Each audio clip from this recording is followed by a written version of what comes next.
Hi there, Judy Fine here, Creative Life Coach. Welcome to part 2 of my conversation with Dr. Deb Arthur. In part 1, Dr. Deb shared with me what it means to be a mindful mobility coach and why she loves it so much. In this part 2, I share what I love about being a creative life coach. Hope you enjoy it. So one thing that I like to ask people is, what is your passion? Like, what makes you feel great joy in what you do? I really love the idea of living your life according to your own rules. Like I'm not a fan of tradition for the sake of tradition. And, I didn't do a traditional wedding. I didn't take my husband's last name. And it wasn't because I was making some kind of stand. It was because other people's traditions don't have to be mine. I really feel that. And I'm the same with lifestyles. So I've never really lived the lifestyle you're supposed to. And when I was younger, elder people, like a particular uncle of mine would be like, so when are you going to get a real job? And that kind of thing. I'm really big on the idea of building a life that fits your nature and not adjusting your nature to fit some idea of what you think your life should be or what other people have taught you your life should be. You want to teach this to other people as well? Yeah. The most satisfying of all the experiences that I have when I'm coaching this is with people who start out worrying about what other people think or thinking they don't have the right to break the rules, who then embrace it and love their lives. Right. The being trapped by rules things, clearly that was me when I was young. I allowed myself to be trapped by other people's opinions and rules. Just helping people realize something that is not what the people around them think that it should be. But helping them to do it in a way that's sustainable. So that they can afford to do it. So that they can afford to do it and they can maintain it, not just financially, but just emotionally and everything else.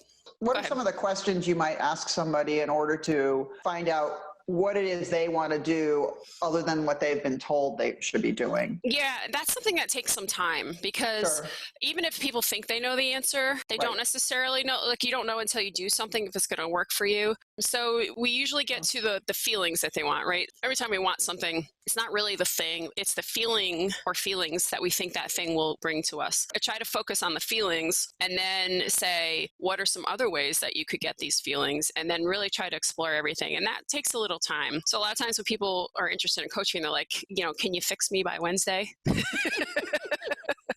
And the answer is no. Too.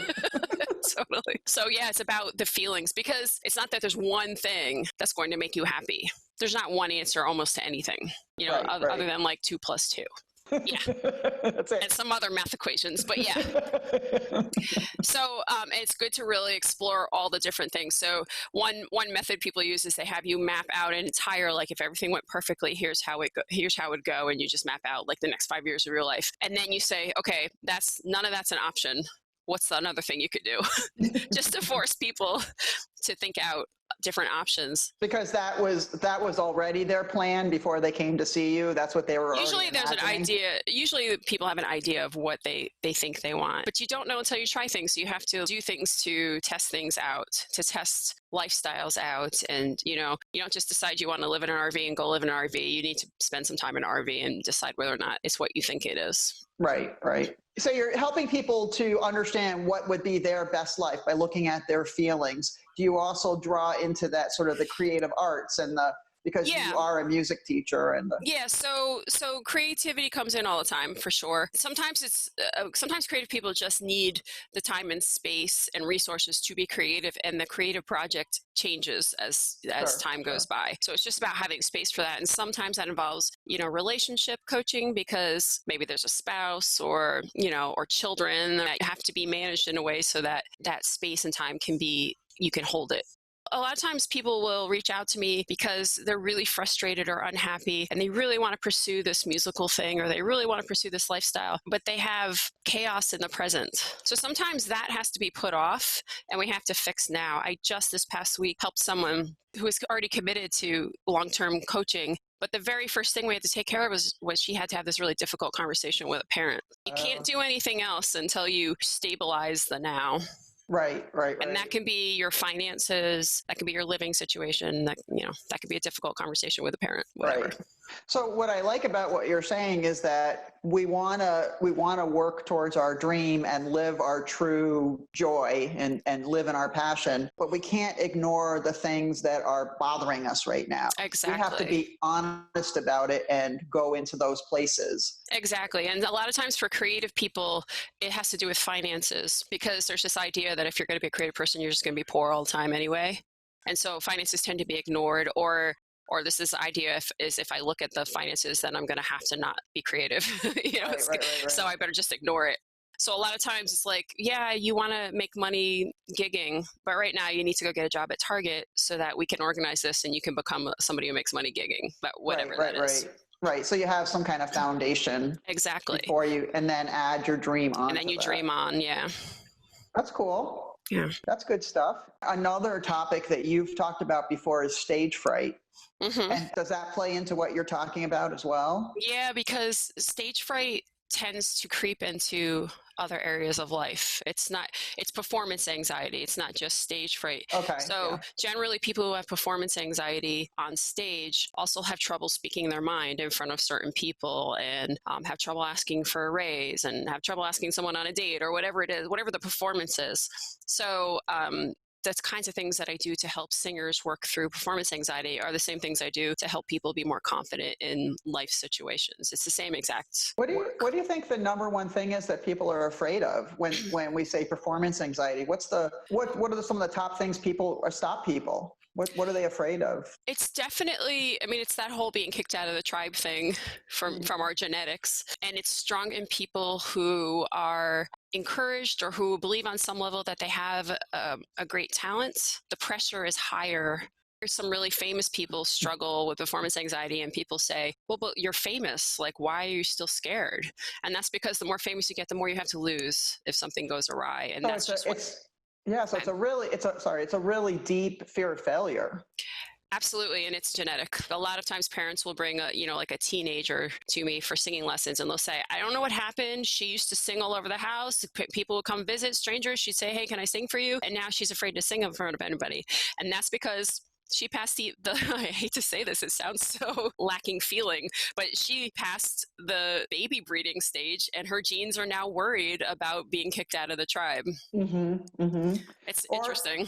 Yeah, that's really interesting. Something I see in people a lot too is that they're afraid at a deep level there's something wrong with them. Sure. Do you agree with that? Don't a lot of us go through life thinking we're really just hiding our flaws from everybody? Yeah. And when they give us accolades, it's because they don't actually see the real flaw in us. But that's that imposter syndrome thing. Yeah, exactly. I wasn't thinking of that, but yeah. Yeah. So that's probably just a long process to get somebody to begin to trust themselves again. Yeah, and part of it is you have to perform. You have to do it. Yeah, it might not be the first thing you do, but you're not going to improve your performance by practicing in your bedroom. You have to. That makes me think of one of these coaches that I was listening to once on YouTube or something, and they talked about how you can do all this planning, keep doing the planning, but bottom line is you just got to get out there and do it. When you're trying to figure out what you want to do with your life, you have to try aspects of it before you know whether it's for you. For example, I opened a business in 2008, and partly the housing crisis made it really traumatic. But I also learned in that process, and I had jumped in. So it wasn't like I could change my mind at that point. But I had learned at that process that I didn't want to be responsible for other employees. It was just too much for me. And now I would never touch anything like that. But I thought that was what I wanted above all else before I went into it. So you want to sort of test waters all the time. But you learned a lot through it too. Absolutely. But if I could go back, I would take a smaller step first. Mm-hmm. And then see how it felt, and then take a smaller step. Yeah, but I was somebody who just jumped into everything I did. Right. So. Well, and like you've talked about, we weren't working with anybody that helped us with that concept of taking small steps. Exactly. You were on your own with it. So you're like, well, I guess I'll jump here. And part of the reason I was on my own with it is because I wasn't doing things right. I wasn't getting a real job. I wasn't being realistic, all those words. So I felt like I had to just do it myself. Whereas if a parent has a child that wants to do a creative career, saying, well, you're on your own is not how you're going to help them be successful. You teach them how to be smart and successful. I find that really interesting. And I think there's a lot of people that could really benefit from your help, from your services, because we do, I know from my own experiences, we get caught in a belief that this is what I'm going to do, whether it's traditional or not even. It kind of gets grooved into our brain, right? That this is the direction I'm going to go into. And sometimes we just need help with somebody saying, well, did you ever look at it this way? Or is this really bringing you joy? Or what are the realistic steps you need to take? Something like 80% of American workers are in careers that they did not major in college. Oh, wow. Yeah. Because we don't know what we're wanting to do, and we have to pick a major, Don't go to college unless there's some specific reason for you to go to college. There's certification courses, there are whatever. Right. Yeah. So I think you could be a great guide for a lot of people that are looking for, you know what, I've been doing this, this, and this, and now I really want to open up to something different. And especially with I hate always bringing in the coronavirus, but it's really shifted our world in a lot of ways. And people are having to step back and go, okay, what am I doing next? Yeah. And young people, like, how do I start is the question, And I love to work with young people and help them map out a plan for themselves. It's a scary time to be a young person trying to support yourself, I think.